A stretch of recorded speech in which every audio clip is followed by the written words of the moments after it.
நீங்க டைமர் வச்சு கூட பண்ணுங்க. 10 நிமிஷத்துல ஒரு சில டிப்ஸோட செஞ்சு முடிச்சிடலாம். அட இவ்ளோதானா, இத்தனை நாளா இதை ட்ரை பண்ணாம விட்டுட்டோமேன்னு நினைப்பீங்க. ஒரு அகலமான கடாயில 3 கப்பு பொரிய நல்லா சூடாகிற வரைக்கும் வறுத்துக்கலாம். இந்த ஸ்டெப் ரொம்ப முக்கியங்க. பொரி கொஞ்சம் சாஃப்டா இருந்தாலும் நல்லா கிறிஸ்பியா வந்துரும். பொரிய வேற ஒரு தட்டுல மாத்திட்டு அதே பேன்ல 1/4 கப்பு தண்ணி ஊத்திக்கிறேன். 3 கப்பு பொரிக்கு நான் 1 கப்பு வெல்லம் போட்டுக்கிறேன். இதுவே நல்ல ஸ்வீட்டா இருக்குங்க. உங்களுக்கு வேண்டாம்னா கொஞ்சம் கம்மி பண்ணிக்கலாம். வெல்லம் நல்லா கொதிச்சு பாகுபதம் வர்றதுக்குள்ள நம்ம எந்த பிளேட்ல பொரி பர்ஃபி செட் பண்ண போறோமோ அந்த பிளேட்ல கொஞ்சம் தாராளமா நெய் தடவிக்கோங்க. நான் பட்டர் பேப்பர் போட்டிருக்கேன். இது போடலனாலும் நல்லாவே வருங்க. சின்ன கிண்ணம் இல்ல பிளாட்டான தட்டு, ஒரு கத்தியிலையும் நெய் தடவி ரெடியா வச்சுக்கோங்க. வெல்லம் கெட்டியாகி வரும்போது 1 டீஸ்பூன் ஏலக்காய் தூள், 1 டீஸ்பூன் நெய் போட்டுக்கலாம். ஒரு கிண்ணத்துல தண்ணி வச்சு இந்த மாதிரி ஒரு டிராப் ஊத்தி பாருங்க. அந்த சமயத்துல சிம்ல வச்சிடுங்க. தண்ணியில இருந்து உடனே எடுக்க வரணுங்க. நம்ம எடுத்ததுமே பாகு கொஞ்சம் ஹார்டா இருக்கணும்.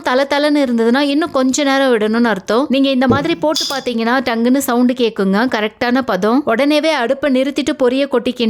வெள்ளப்பாகு பொரியில நல்லா கோட்டான பிறகு உடனேவே நம்ம ரெடி பண்ணி வச்சிருக்கிற தட்டுல போட்டு நல்லா பிரஸ் பண்ணி விடுங்க. கத்திய வச்சு லேசா ஒரு லைன் போட்டீங்கன்னா ஆறுன பிறகு ஈஸியா ஷேப் வந்துரும். ஹெல்தியான இந்த ஸ்நாக்ஸ் ஸ்கூலுக்குமே கொடுத்து விடலாம். ட்ரை பண்ணி பாருங்க.